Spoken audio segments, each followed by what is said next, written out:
It's October, I'm wearing a Christmas jersey. Oh.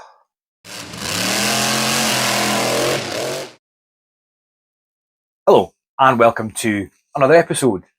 We've talked previously about budget, and we're now on the lead up to Christmas. We've covered quite a few 110 scales and quite a few of your premium brands on the channel. So I thought, why not change it up a little bit? And we're going to go and look at maybe something that's a bit more affordable and a little bit smaller. So looking at the 110 scales, one end of the spectrum, you have got the Arma Mojave Grom. And at the other end of the spectrum, you may remember this little classic here from my very first video, which was a little Banggood special. Both 116s, but you have seen my review of the Arma Mojave Grom, which was incredible. And this little thing, which we tried to wreck, and it is nigh on indestructible. However, it is night and day when it comes to handling and also longevity with the batteries, and also upkeep, because spares for that are a little bit more expensive than that, and also batteries can be a little bit pricey as well, but you are going to get a bigger battery in that Grom.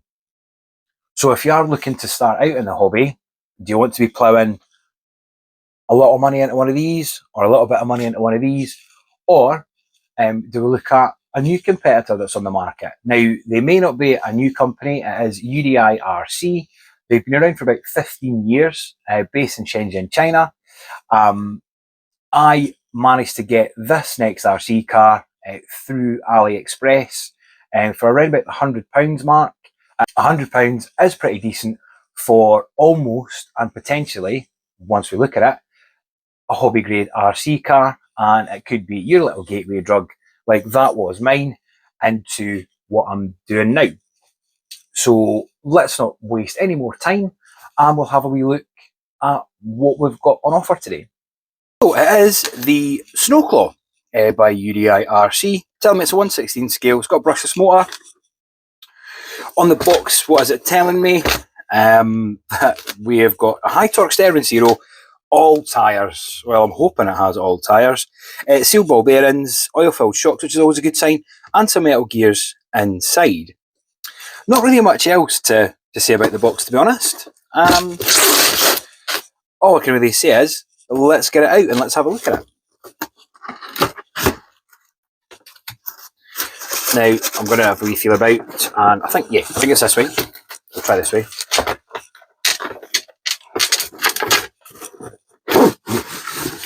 Right then. Time for a little peel. Oh. That actually looks really nice. A little bit lost for words there. Now, it is very similar to some other Armas that I do believe are out there. Now, how do I get this? But I've never actually tried to get this off yet, so let me see how does this one go at the front.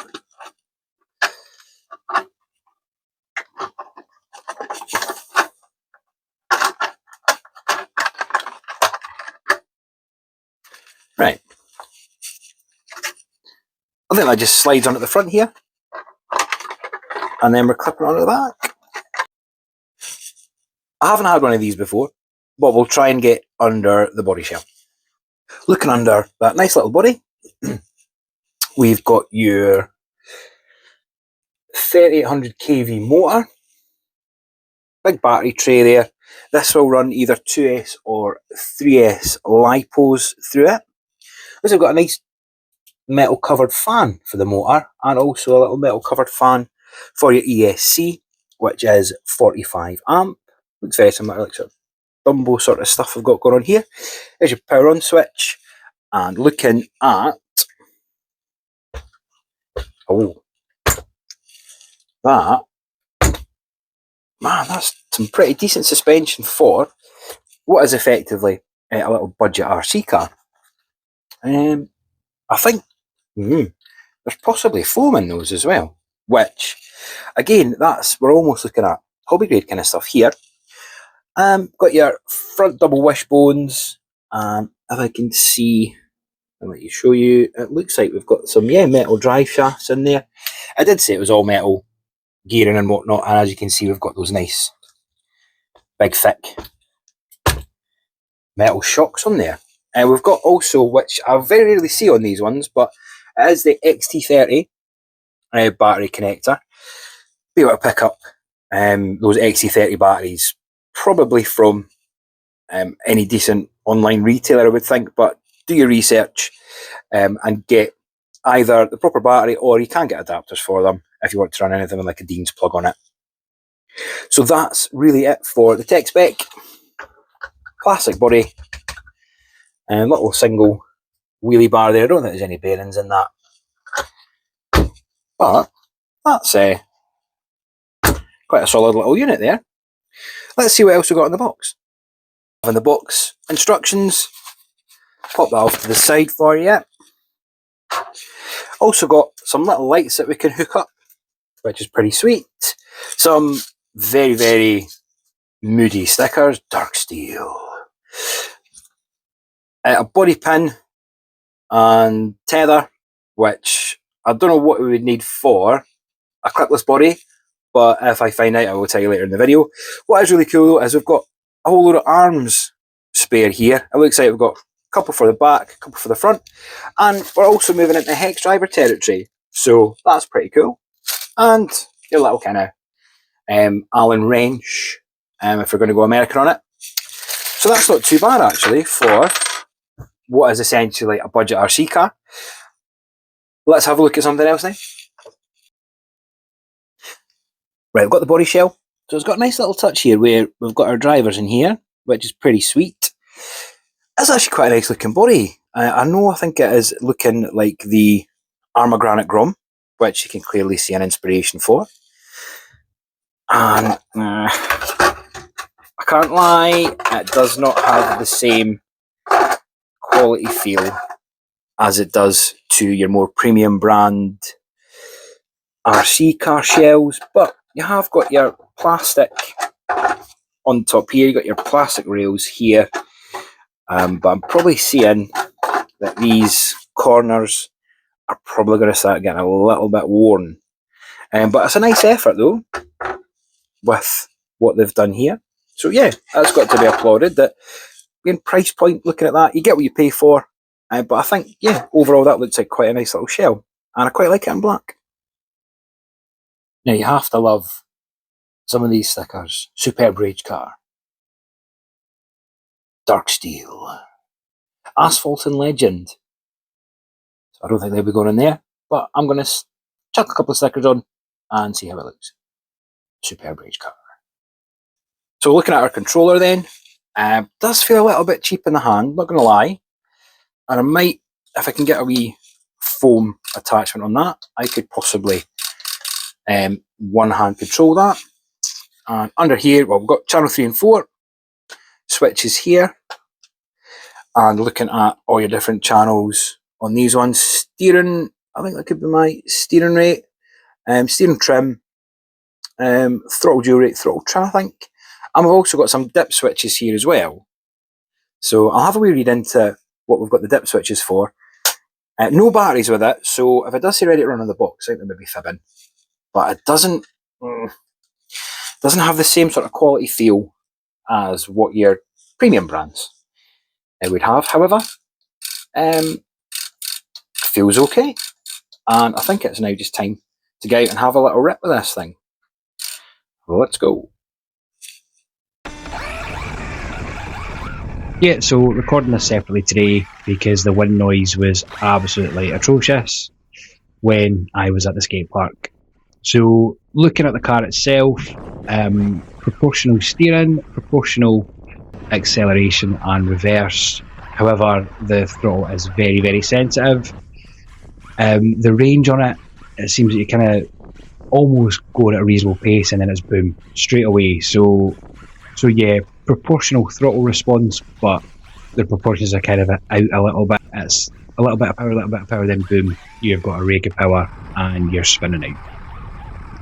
That then coupled with the short wheelbase and those brand new tyres and a wet, smooth skate park meant for a lot of spin outs.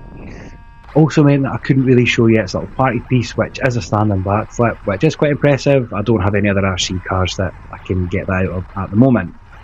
So that was quite cool to see. If you're thinking about getting this for Christmas and it could be a present for that small person in your life, maybe best to go for something possibly toy grade.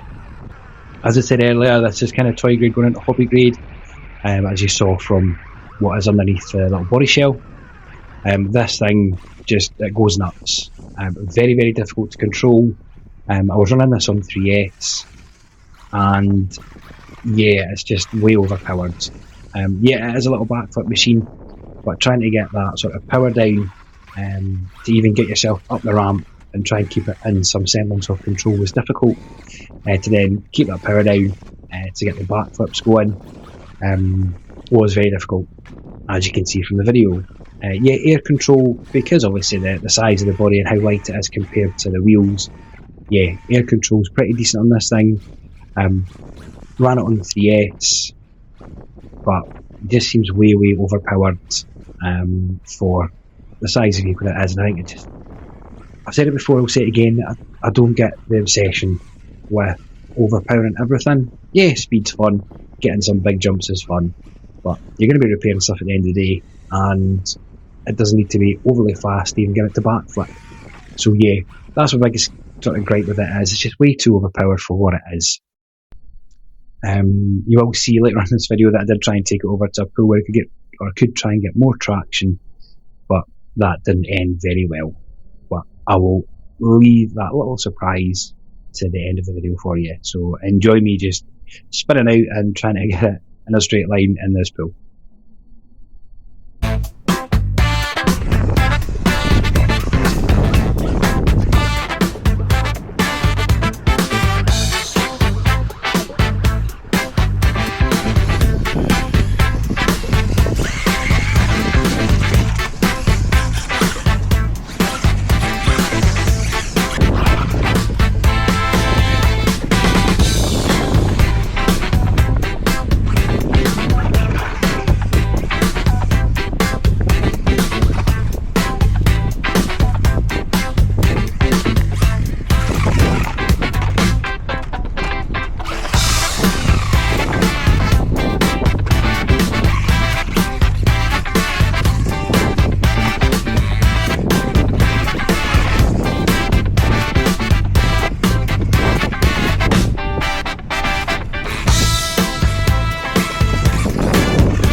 Hello viewers, this is the point where I'll tell you about the weather, how lovely it is, about the scenery. But I kind of did things a bit back to front today. I went and got some footage before I switched the main camera on to talk to you and tell you about it, and this happened. Yep, split pin fell out that hex nut. So it's back to the workshop. So it is absolutely freezing, it is raining. If I have got enough captured footage to make a little montage for you, I absolutely will. But yeah, back to the shed. Oh, continuity. Wait. And there we have it for another video. Final thoughts, pretty good. However, as good as the internals are and how well it seems to be put together, short of a wheel falling off, it's, I don't know, it's just too much. It is fun, but it's no fun when you've got to keep on picking it up when it flips itself out and traction rolls. You know, you can self-right it, but you've got to turn the power way down to even enjoy driving it. If it is something that, you know, you're starting out and you want to take it to a skate park after watching clowns like me on the internet smash up radio control cars at a skate park, then go for it. This will take a beating all day long. And you've got spares in the box which will keep you tied over until you can get a delivery of them from elsewhere. FTX have done things like this. You've got the Banggood Special that I pretty much started out on the channel with, which are all of a similar ilk to this. This one seems to be a bit sturdier and way, way more powerful. It can pull standing backflips, however, I haven't had the weather to show you that. I managed to pull a couple when it was dry, however, it is soaking. I don't know if you can hear the wind outside, but it is not the nicest weather in Scotland at the moment, so I don't have the traction to show you its party piece. I hope you enjoyed all the backflips and all the rolls I did at the skate park.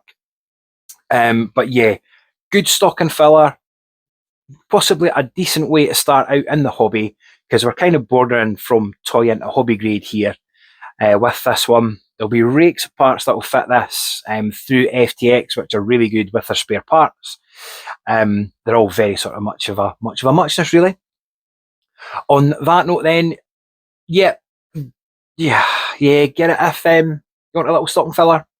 But if you're an RC enthusiast, this is possibly not where you want to be at. With that, then, I will leave you to it. Just hit that like button, pop a comment in if you agree or disagree, and hit that subscribe button if you feel the need, and I will see you in the next video. Thank you. Bye-bye.